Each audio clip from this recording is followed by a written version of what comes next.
Today, we are going to talk about the different types of camping shelters and enclosures.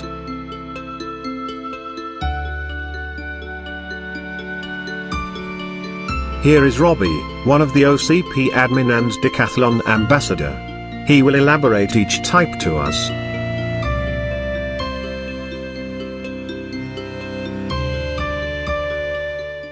Robbie here, Overland Club of the Philippines and OCP Customs. Today we're going to talk about the different types of shelters we use for overlanding and car camping. The most basic form of shelter that we use for car camping and overlanding is what you see here. So this is called a side awning.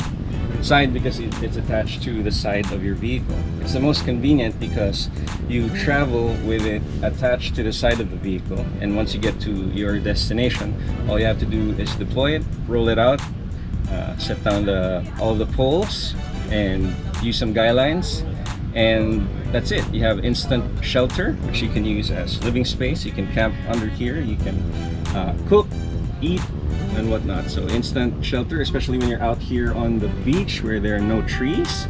So that's where it becomes most convenient. The good thing about a side awning is you can upgrade it by the use of what's called an awning room or an awning enclosure. So an awning enclosure is an attachment that you put under the awning, and it instantly becomes a tent. So you can set up your folding beds or sleeping bags inside. And then some hacks that you can do is opening one flap to the side, adding some poles that you can buy from a hardware store, and then you have an awning extension which you can use as if it were a side awning to your car, and then this can serve as your living space, or you can sleep here as well. Another type of enclosure that we use is a ground tent. So a ground tent is the most basic form of sleeping enclosure that we use when we're car camping, because it's something that hikers use, backpackers, as well as car campers. What I use personally is a pop-up tent from Decathlon, and it's easy because you just throw it in the air, it opens up in 2 seconds, you have instant shelter. Another type of enclosure that we use when we're out car camping and overlanding is a shower tent. So this is one from Decathlon, a Kings Shower tent. And inside you can use it as a changing room, as a shower room, or if you have your portable potty, you can put it there inside and do business there.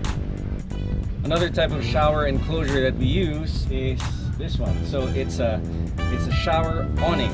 It's an awning because it's also attached to the side of your vehicle, and the arms pop out.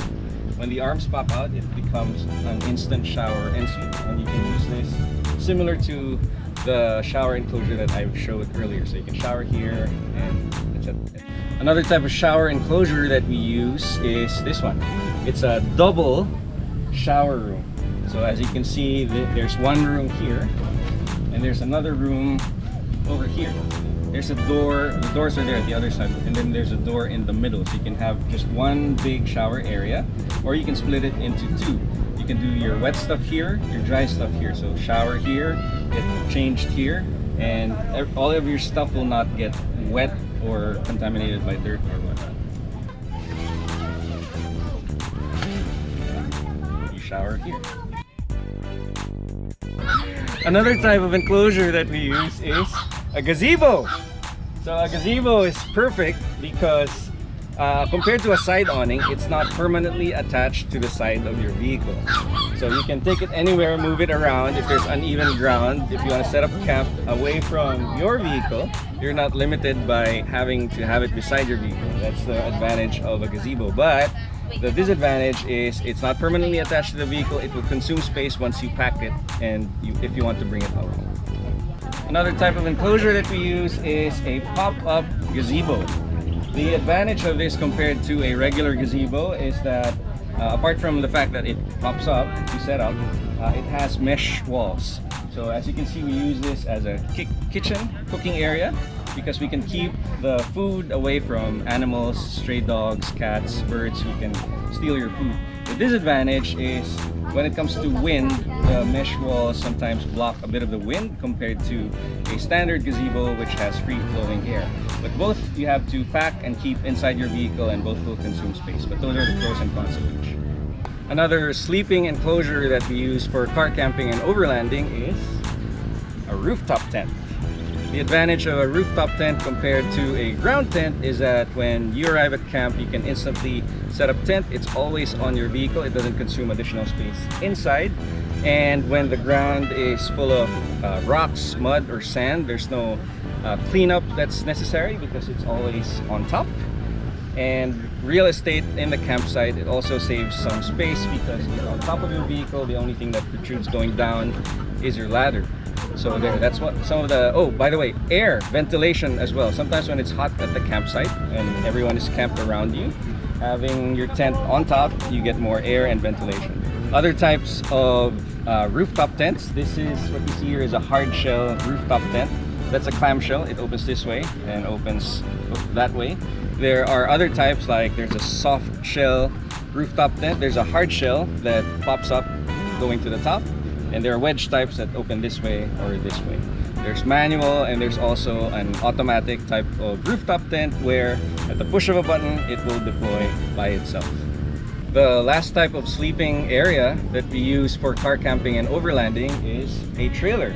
There are two different kinds. This is the first one. So you have a standard trailer where you can keep stuff at the bottom, and you attach a rooftop tent on top. It's now called a trailer top tent.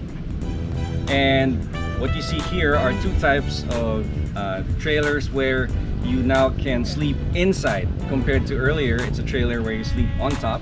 These are trailers where you can sleep inside of them rather than on top.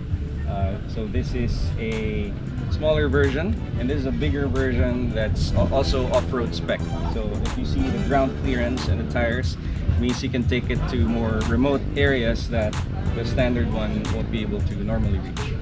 We'll have a special video specific to trailers, so we'll get to walk through and we'll get to see what's inside of them. I hope you learned something from today's video. If you want more content like this, comment below. If you have any questions or suggestions, feel free to leave a message. I'll try to get back to you as much as I can. I'll go through each and every one. And like and subscribe. See you soon on the next video.